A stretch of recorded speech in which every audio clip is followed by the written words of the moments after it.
bienvenue sur Télé Djibouti dans cette nouvelle édition de votre journal de 15 h. Tout de suite, voici les titres de ce 1er mai 2017. La fête de travail a été célébrée aujourd'hui à Djibouti. Le thème retenu était la fête d'une masse laborieuse engagée dans son présent et confiant en son avenir. Élément de réponse dans ce journal. Et le chef de la Maison Blanche fait appel à ses alliés en Asie face à la menace nucléaire nord-coréenne. Il a invité à la Maison Blanche les premiers ministres thaïlandais et de Singapour.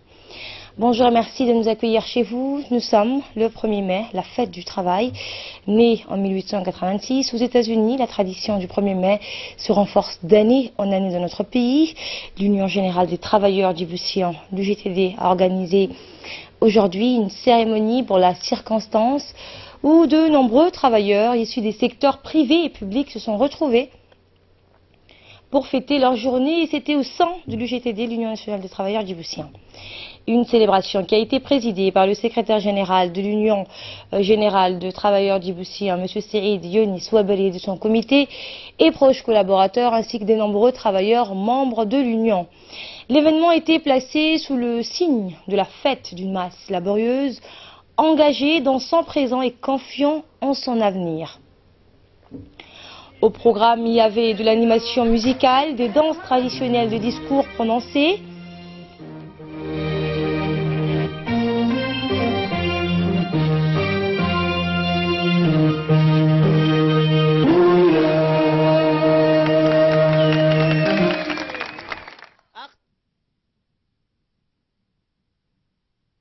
Djiboutiens en chant, mais également des danses traditionnelles et folkloriques ont été présentées au public venu nombreux pour commémorer cet événement.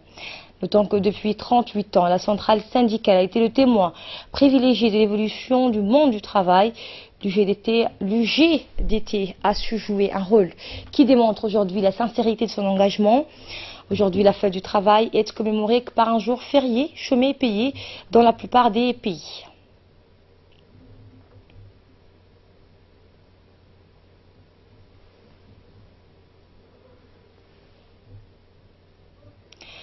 Dans un discours prononcé à cette occasion, le secrétaire général de l'Union générale des travailleurs djiboutiens, M. Saïd Yonis Ouabali, est revenu sur l'historique de ce rassemblement et a rappelé que c'est l'union entre tous les travailleurs djiboutiens qui faisait leur force.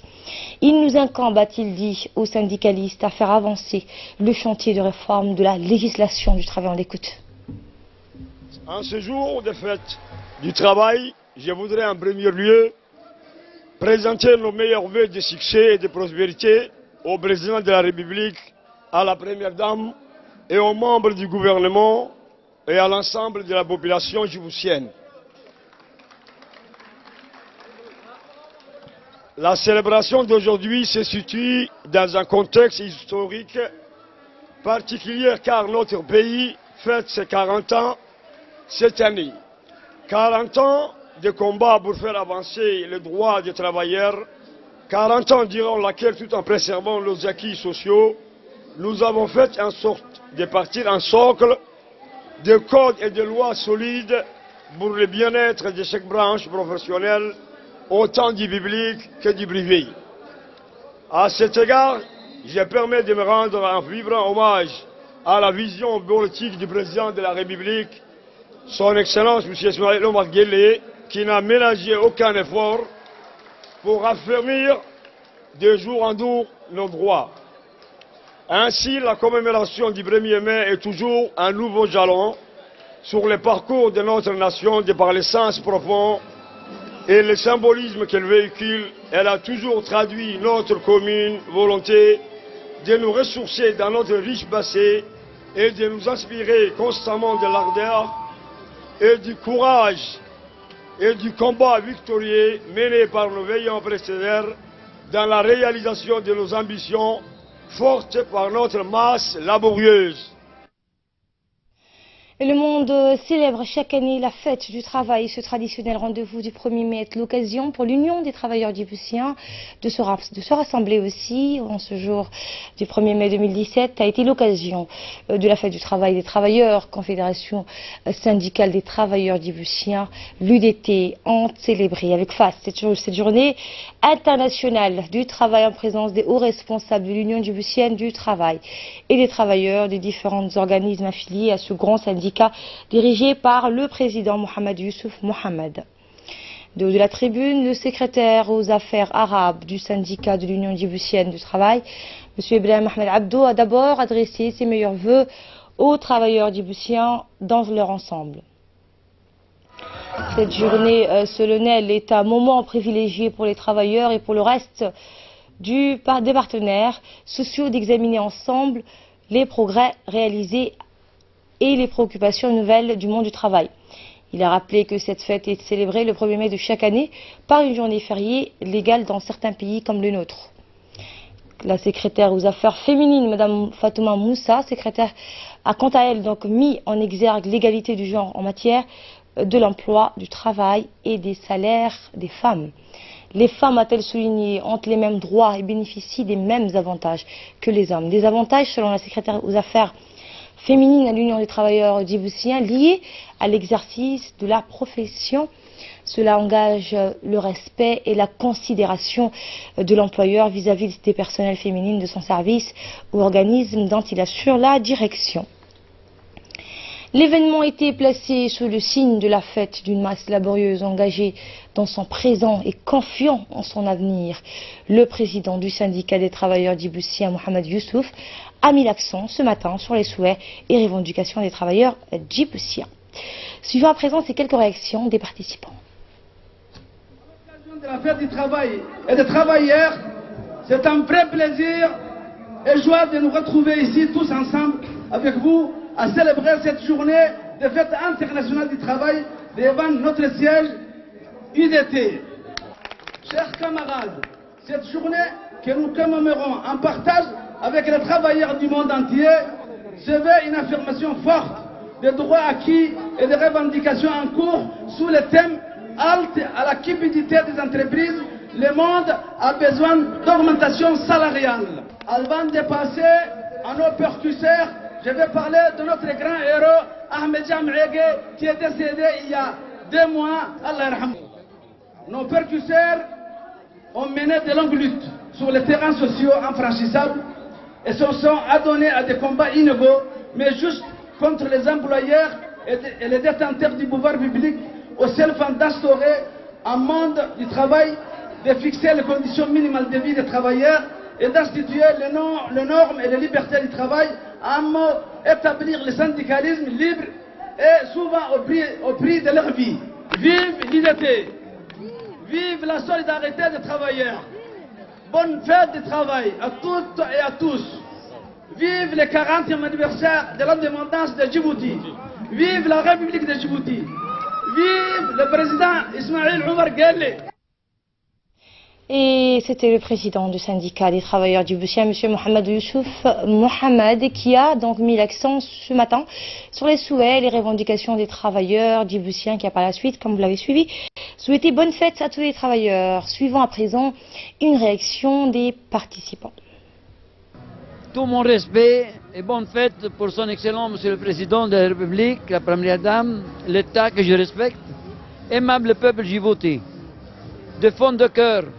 Dieu merci, bonne fête pour la paix qui est à Djibouti. À cette occasion, je souhaite de fond de cœur que les pays soient dans tous les pays arabes et qui continue la paix au Liban, mon pays. Dieu merci, vraiment la paix. Et j'aime dire un mot aussi. Félicitations pour la femme djiboutienne. La femme djiboutienne, c'est grâce à elle qu'elle a créé un peuple de paix. Les Djiboutiens, ils sont créés, ils sont des peuples de paix. De fond de cœur, félicitations. Et que Dieu vous donne la santé et un bonheur. Bonne fête.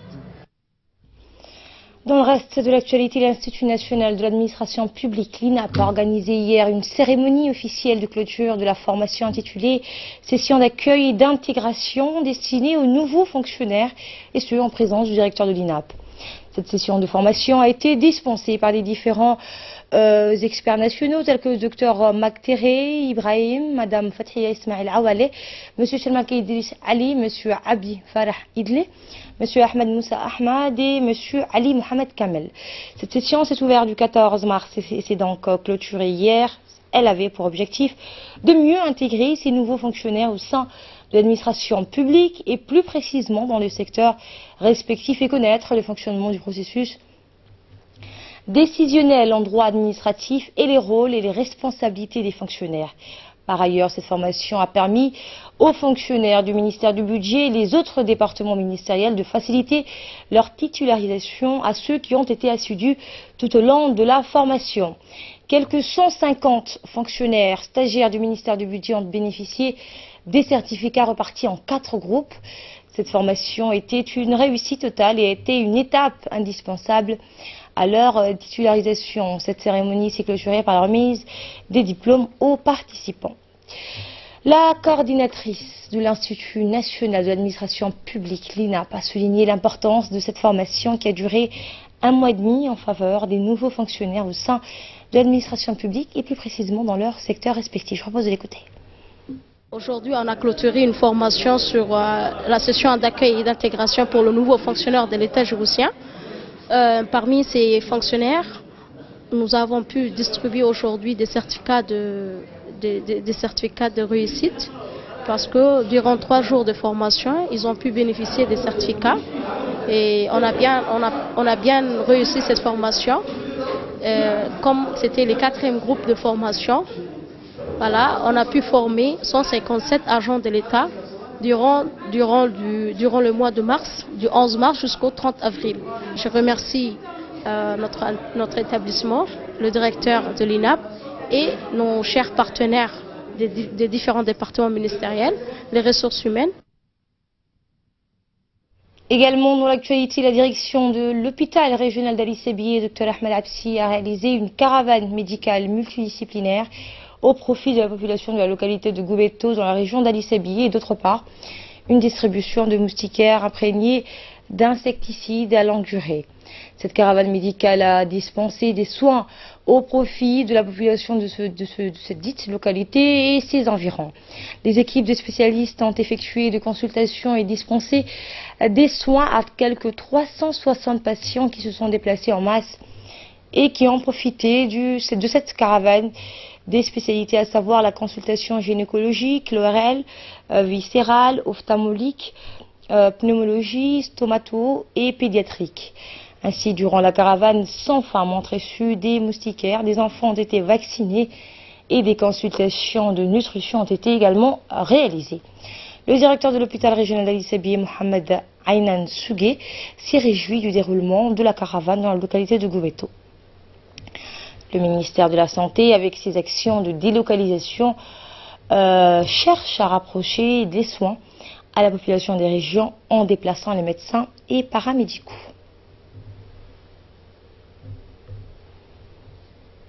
Nous partons pour le Liban, à présent où l'ambassadeur de la République de Djibouti en Égypte, M. Mohamedou El-Hissi, représentant permanent auprès de la Ligue des États arabes, a été reçu par le président de la République libanaise, Michel Aoun. L'ambassadeur a présenté ses lettres de créance en sa qualité d'ambassadeur de la République de Djibouti auprès du Liban, avec résidence au Caire.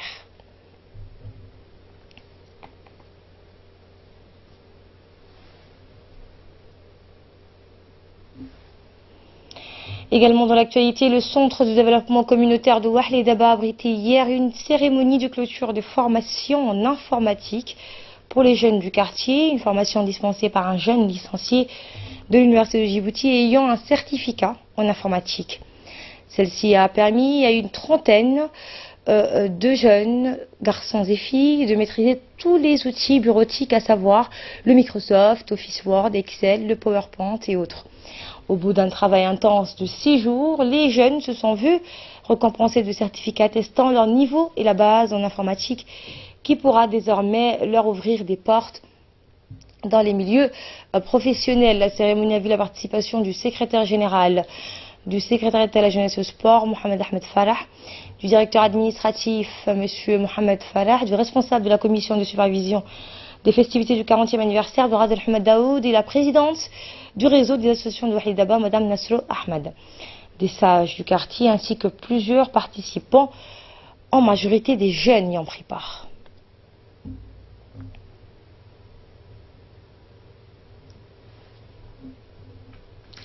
Et à l'issue de la cérémonie, les jeunes bénéficiaires ont pu manifester à notre micro leur joie et leur satisfaction. Ils ont fait part également de l'importance de cette formation pour leur avenir. Écoutons-les.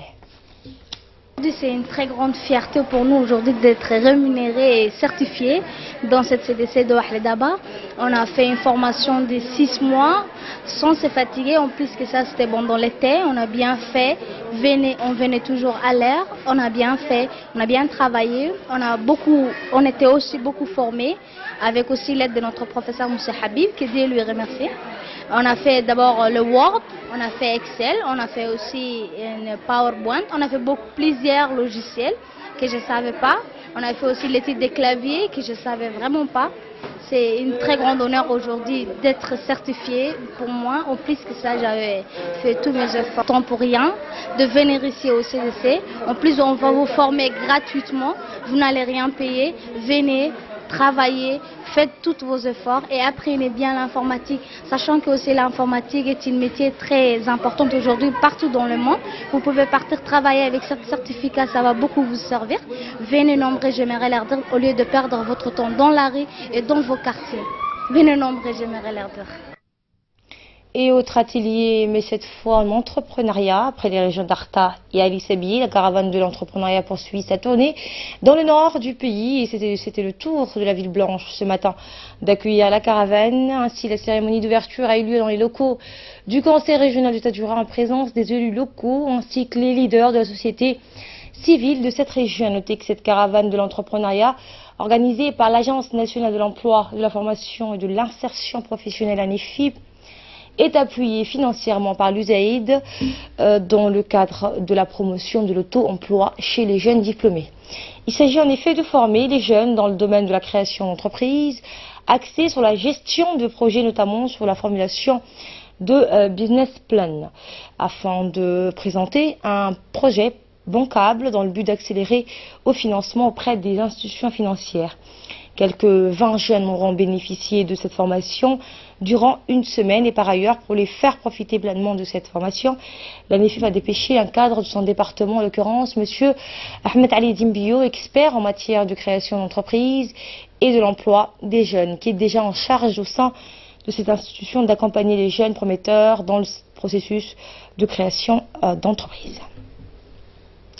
Écoutons à présent M. Ahmed Ali Dimbio, expert en matière de l'entrepreneuriat et formateur principal de cette session, qui a précisé que cette formation consiste à préparer les futurs entrepreneurs dans les régions.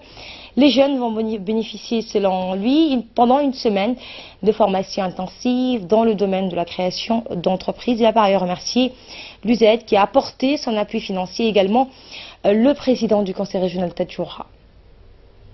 Nous sommes aujourd'hui ici à Tadjoura dans le cadre de la caravane de l'entrepreneuriat. La caravane de l'entrepreneuriat consiste à organiser des sessions de formation entrepreneuriale dans les régions de l'intérieur pour les jeunes diplômés. Nous allons former ici à Tadjoura 20 jeunes en matière de création d'entreprise pendant une semaine. Donc cette formation est organisée par l'ANEFIP, par l'Agence nationale de l'emploi, et financé par l'ICA2 et SCA2. Donc nous remercions le conseil régional, les préfets de Tadjoura et l'ensemble de la société civile qui a accueilli favorablement cette caravane. Passons à présent à l'actualité internationale. Donald Trump se rapproche de ses alliés en Asie.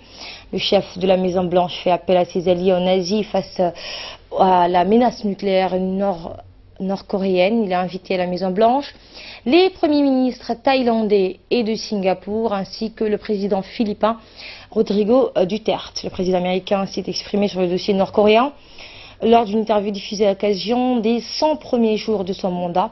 Je ne serai pas content s'il fait un test nucléaire, je ne serai pas content, et je peux aussi vous dire que je ne crois pas que le président chinois, qui est un homme très respecté, ne serait content non plus, a-t-il déclaré. Pyongyang a procédé hier à un tir de missile balistique qui a échoué. Quelques heures avant le tir de missile raté, des exercices militaires conjoints ont débuté au large de la péninsule coréenne entre les armées américaine et sud-coréenne.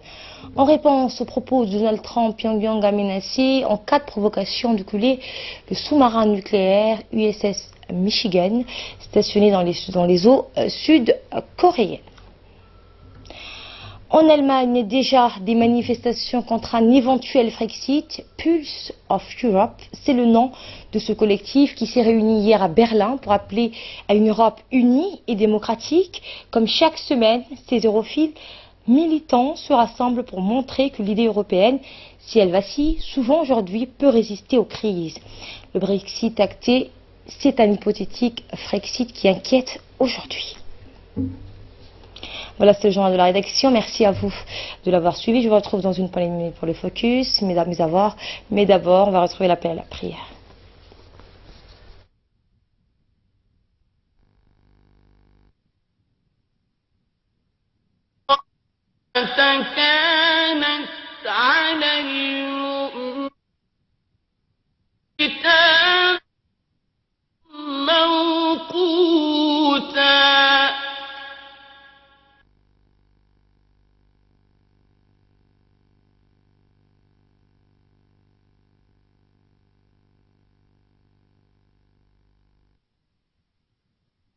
الله أكبر الله أكبر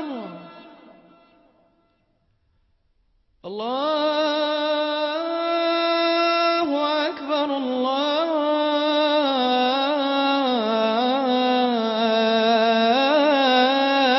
الله أكبر أشهد أن لا إله إلا الله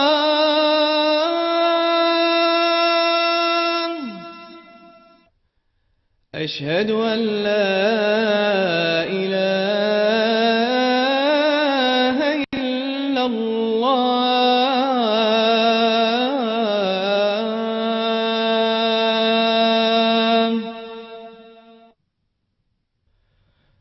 أشهد أن محمدا رسول الله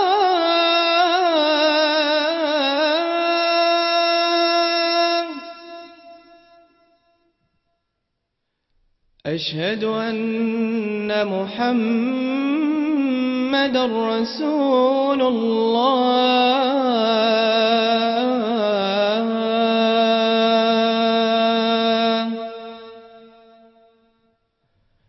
حي على الصلاة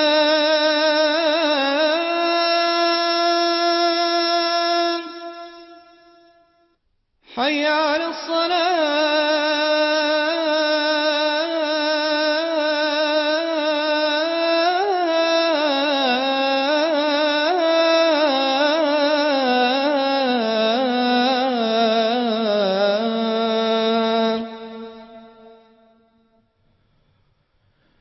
حي على الفلاح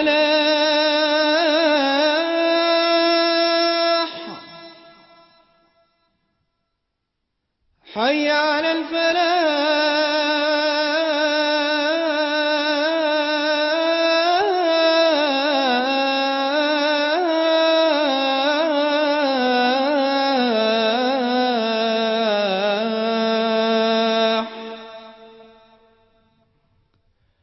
الله أكبر الله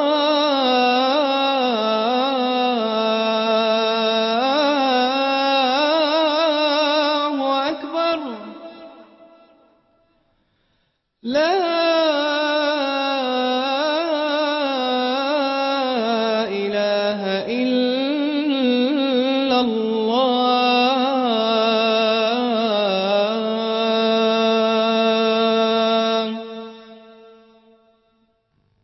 اللهم رب هذه الدعوة التامة والصلاة القائمة آت سيدنا محمدا الوسيلة والفضيلة وابعثه اللهم مقاما محمودا الذي وعدته إنك لا تخلف الميعاد.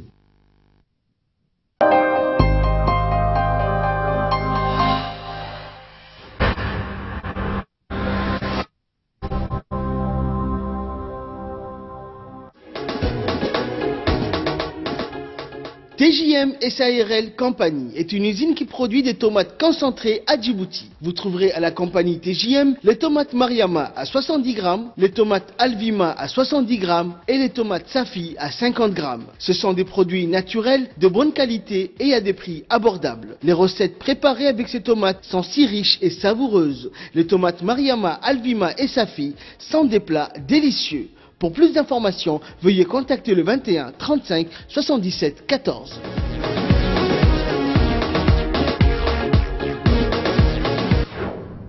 Coca-Cola?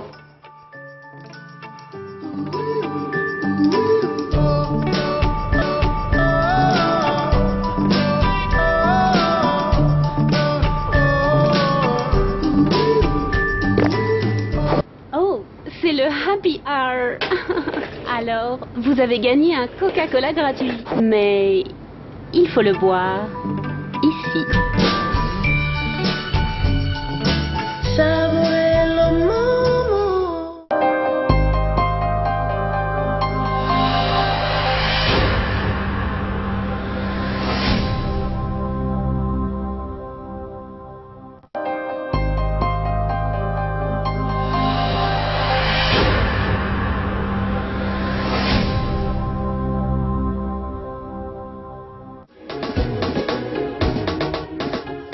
TJM SARL Compagnie est une usine qui produit des tomates concentrées à Djibouti. Vous trouverez à la compagnie TJM les tomates Mariama à 70 grammes, les tomates Alvima à 70 grammes et les tomates Safi à 50 grammes. Ce sont des produits naturels, de bonne qualité et à des prix abordables. Les recettes préparées avec ces tomates sont si riches et savoureuses. Les tomates Mariama, Alvima et Safi sont des plats délicieux.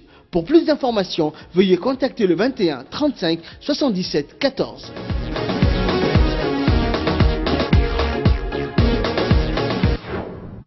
Coca-Cola?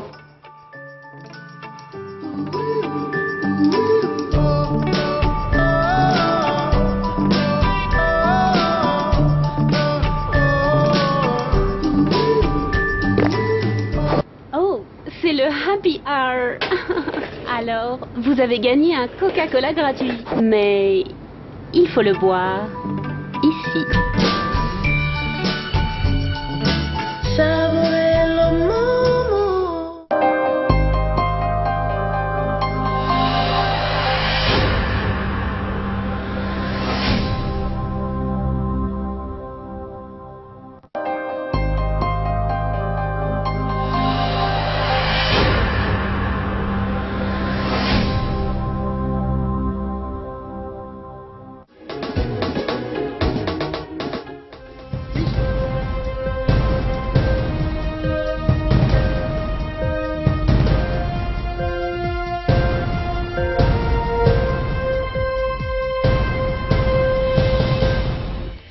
Place maintenant au focus, c'est Salam, bonjour. Bonjour Asma. Et l'ADN des hommes préhistoriques retrouvés dans la bouffe des grottes, c'est une nouvelle méthode scientifique. Oui, effectivement Asma, une nouvelle méthode scientifique a permis de constituer l'ADN de nos plus anciens ancêtres à bout de prélevés dans une grotte.